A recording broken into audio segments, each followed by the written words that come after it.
Ceder la palabra a Sergei Krutko, representante del Consejo de Compatriotas Rusos en Costa Rica.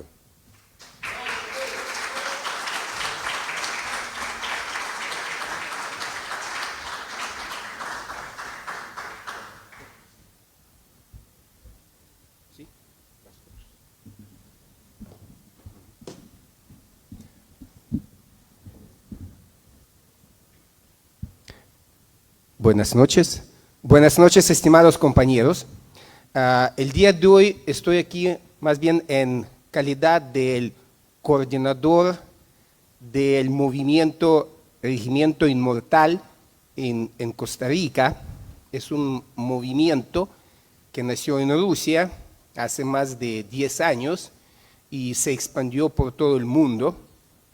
Nosotros fuimos primeros en América Latina de realizar una acción de regimiento inmortal en Costa Rica el 9 de mayo de 2014, y desde aquel tiempo siempre estamos realizando, incluyendo en la famosa época de pandemia, en el año 2020 y 2021, lo único que ya no hacer como en un modo desfragmentado, donde cada uno se acercaba a los monumentos, las placas dedicados al Día de la Victoria y a la batalla de Moscú en el Parque Morazán, y entonces cada uno colocaba las flores y filmaba algo, pero siempre logramos hacer en 2020 y 2021. El resto de los años estamos haciendo en un modo mucho más masivo, con a veces más de 100 personas, y en realidad es un movimiento con las ideas o más bien el eslogan que tenemos es siempre acordarnos de las atrocidades de las guerras para apreciar la paz, porque creemos que precisamente el día de hoy los sucesos, las guerras que siguen en el mundo, es porque las generaciones que recuerden, o por lo menos la gente que el día de hoy está en el poder, no entienden, no lo sintieron lo que son atrocidades de las guerras. Ya no recuerden, no saben ni quieren saber, mientras que las generaciones anteriores supuestamente acordaban todavía ese tipo de las atrocidades y estuvieron tratando de evitar conflictos bélicos atroces, grandes, digamos de gran magnitud. Solamente hubo conflictos afuera de los, por lo menos, imperios europeos y así, pero el día de hoy tenemos una guerra en Europa también. Quiero agradecer mucho a la Embajada de Rusia, personalmente, a su excelencia embajador señor Yuri Bezhanyan, que nos prestaron hoy una exposición de las fotos. Si alguien todavía no tenía chance de ver, cuando terminamos el evento, lo invito para ver unas fotos muy buenas sobre nuestra gran guerra patria. Están ahí en el fondo. Y aquí a la izquierda es una réplica de la bandera de la victoria que fue colocada en Berlín, en el Reichstag, 2 de mayo de 1945. Entonces, nosotros todavía, digamos, ese es el primer evento dedicado al Día de la Victoria, el día de hoy, pero nosotros vamos a tener 2 eventos más. Número 1 es mañana, el día viernes, 9 de mayo, a las 10:30 de la mañana, en el Parque Morazán. Lo invito a todos. Y siguiente, el 11 de mayo, domingo, a las 5 de la tarde, en Salón Asclepios, en Colegio de Médicos. Todos están invitados y bienvenidos. Me gustaría volver a ver a todos ustedes mañana y el día domingo. Y ahora sí, quiero leer lo que escribí precisamente ayer en la noche, porque estuve pensando desde hace más de un mes, pensando cómo lo escribo algo para que sea corto, pero que debe tener un contenido que va a mover a ustedes. Entonces, escogí un hecho histórico muy específico, pero por alguna razón que ustedes van a entender al final de ese cuento. Se llama Casa de Liebres. Se conoce como la Casa de Liebres en Mulfirtel, disculpe. Casa de Liebres en Mulfirtel. Eso fue el nombre dado a un crimen de guerra nazi cometido en Austria en febrero de 1945, en el cual soldados miembros de asociaciones voluntarios nazis, civiles, cazaron y asesinaron a prisioneros soviéticos fugitivos del campo de concentración Mauthausen en la región exactamente que se llama Mulfirtel. Esta cacería humana fue posteriormente denominada por las SS como la cacería de la liebre de Mulfirtel. La fuga de los prisioneros es un acontecimiento único en la historia del campo de concentración de Mauthausen. Fue construido en 1938 en las afueras de la ciudad austriaca del mismo nombre. Más de 335 personas pasaron por Mauthausen durante la Segunda Guerra Mundial. 122,000 de los cuales murieron, incluidos 32,000 ciudadanos soviéticos. En 1941, el campo de concentración de Mauthausen fue clasificado como el más estricto, la tercera categoría de campos de concentración. Los enemigos incorregibles del Reich fueron enviados aquí. La tortura, las palizas, la intimidación, el hambre eran un fenómeno cotidiano en Mauthausen. La vida del prisionero no valía nada.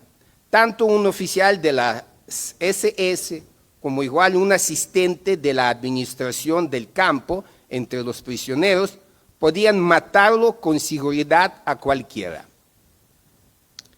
El bloque número 20 ya fue conocido por los prisioneros como el bloque de la muerte. Nadie salía vivo de ahí. Un grupo de los oficiales soviéticos realizaron un plan detallado de punto de vista estratégico y táctico para el escape, eligiendo el riesgo de la muerte pronta, pero en una acción de fuga, que quedarse en la espera de ser fusilados y quemados en crematorio. La fuga estaba programada para la noche del 28 al 29 de enero de 1945. Sin embargo, no tuvo lugar debido a una traición a que el día 27 las SS seleccionaron y se llevaron a las 25 personas más fuertes físicamente, incluidos varios líderes de la fuga. Más que todo, los que fueron líderes: Nikolai Vlasov, Alexander Isupov, Kirill Chupchenkov. Al día siguiente, sus compañeros se enteraron de que los compañeros secuestrados habían sido quemados vivos en el crematorio.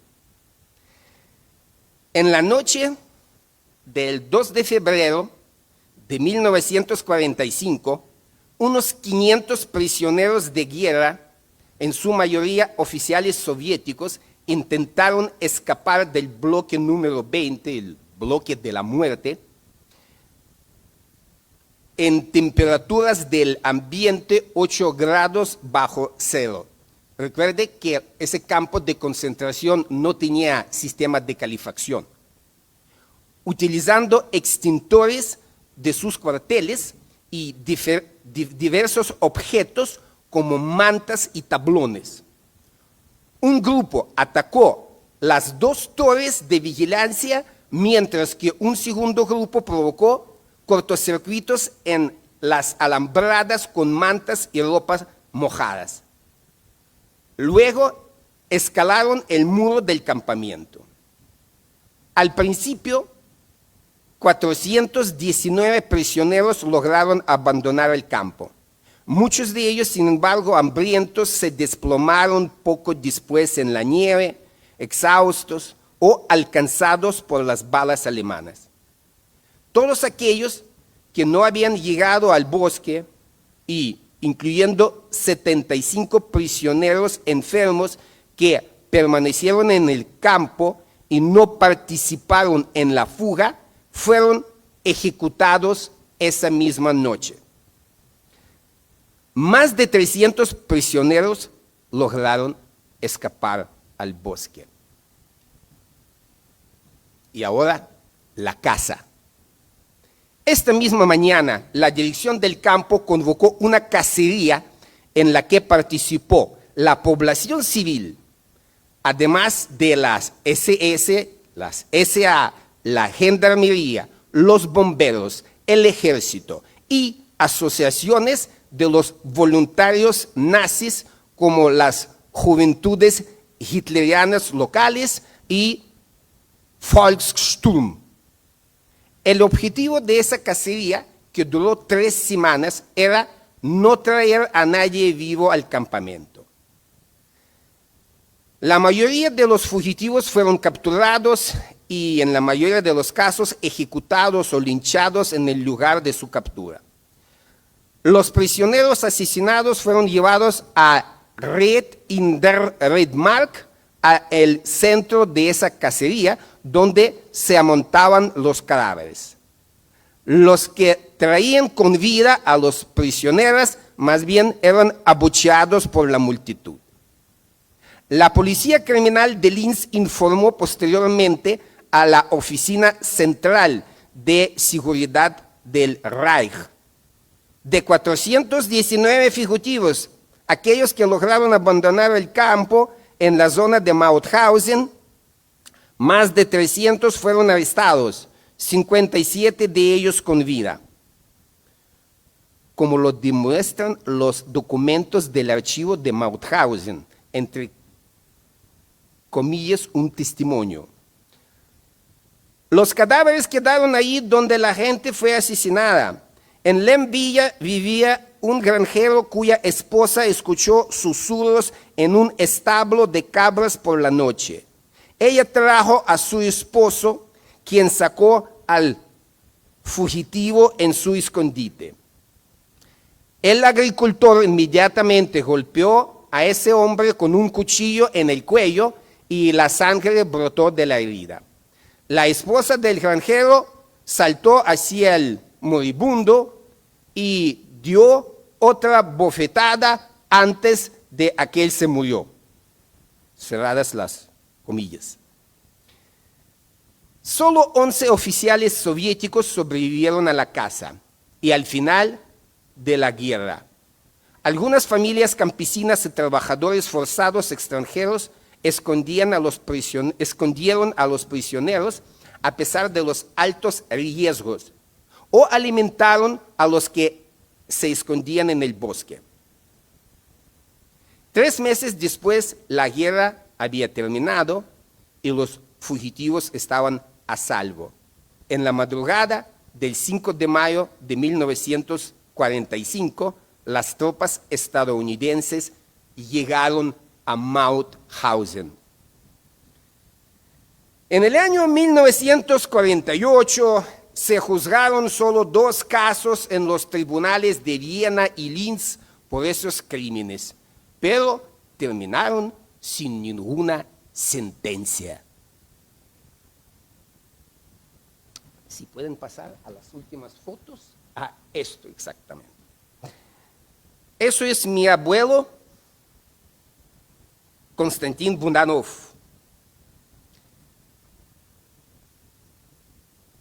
Él terminó su vida en el campo de concentración Mauthausen, donde fue ejecutado el día 10 de abril de 1945, 25 días antes de la liberación de este campo. Él fue el testigo de la casa de Liebels, pero nunca logró dar su testimonio. Lo hago por él.